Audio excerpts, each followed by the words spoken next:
let's move on to that part, actually, around Trump, because as we wanted to make sure we also mentioned, in the poll also says 61% don't want Trump to run again. So you have 2/3 of the country who doesn't want that. And now people are beginning to take notice on the possibility, again, slight possibility, but still existing, that Trump may not be the nominee. It's, black swan events could happen. Maybe, we've seen some outlier polls and others that say Ron DeSantis could beat Donald Trump in the New Hampshire primary and others. And an interesting indication right now, Governor Gavin Newsom of California going specifically after Governor Ron DeSantis, trying to court Californians who moved to Florida during the pandemic and elevating both himself as a potential 2024 nominee and his potential opponent, Ron DeSantis. Let's take a listen to his new ad.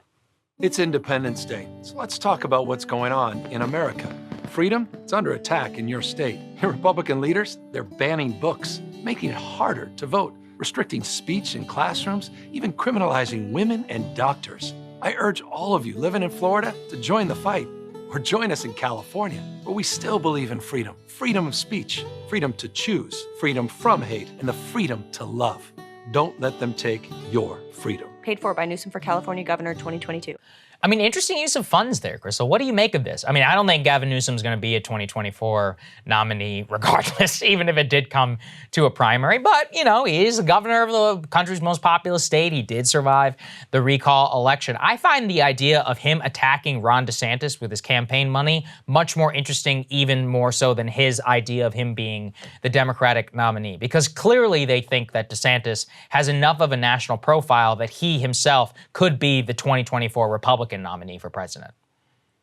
Yeah, I think Gavin Newsom thinks very highly of Gavin Newsom, and he certainly imagines himself as a future presidential contender and sees this as a great way to sort of make some national waves. He doesn't face a serious challenge in terms of his reelect for California governor now that he's survived the recall and survived it quite easily, ultimately, in the end. So he's got money to burn, and this is a great way for him to kind of make a national splash and get his name into the buzzy discussions about who might be the successor to Joe Biden ultimately. I think the messaging in that is quite good too, because Republicans have really claimed this language around like freedom and freedom of speech, et cetera. And he points to some of the areas where DeSantis has been a hypocrite in terms of his language about free speech versus some of his legislative actions, which is quite, constraining on people's ability to protest. And, certainly, lots of discussions about what's being done in schools there. So I think it's kind of a savvy move. I think the idea that he's anything different or unique, Gavin Newsom, in terms of the Democratic Party is sort of silly. This guy is a totally standard issue establishment Democrat. There's no way that he would be the one to challenge Biden in 2024. I just don't see it. He is way too much of a party loyalist ultimately.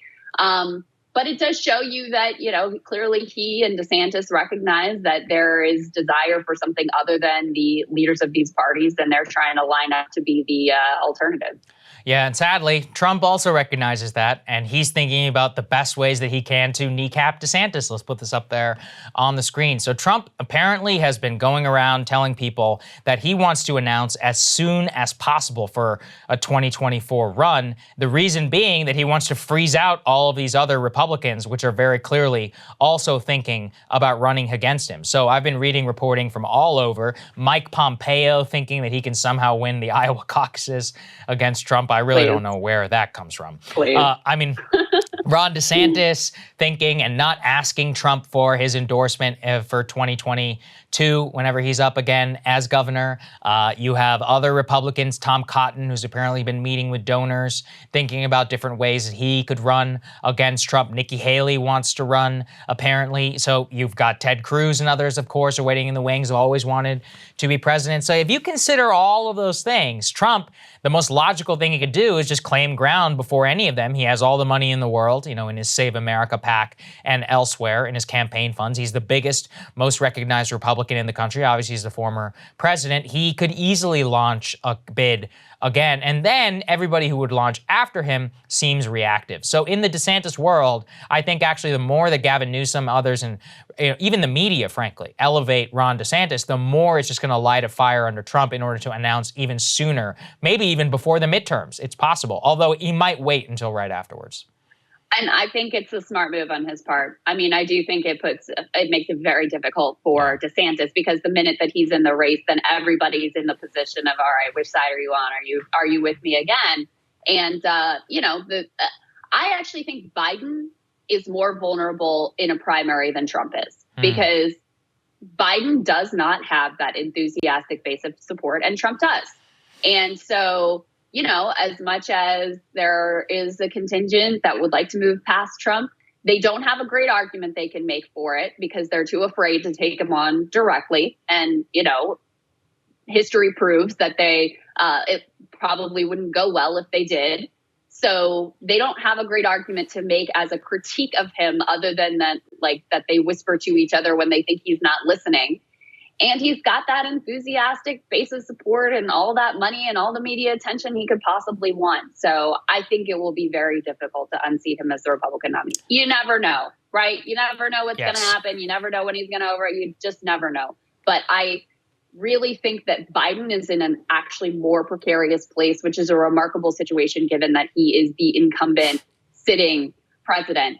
In that poll where you had 61% who said they don't want Trump to run again. So the reasons that they cited, you said with Biden, he's a bad president, he's too old, basically. With Trump, 36% say he's erratic, 33% say he'll divide the country, and 30% say he's responsible for January 6th. So those are kind of, it's no surprise that those are his weaknesses, that people just associate him with complete chaos and division and insanity. But in terms of the Republican primary, I think he's in a much better position than Biden is. Cable news is ripping us apart, dividing the country, making it impossible to function as a society, and making it impossible to know just what is true and what is false.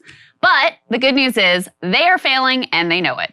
That is why we're building something new, a new mainstream, a healthier one, something more trustworthy, something that we are going to need in one of the most pivotal times in American history. We are building up here for the midterms, for the upcoming presidential election, but we need your help. So if you can help us out by becoming a premium member today at breakingpoints.com, we're trying to change America for the better and the entire world. So what are you waiting for, guys? Go to breakingpoints.com and sign up and help us build a new mainstream.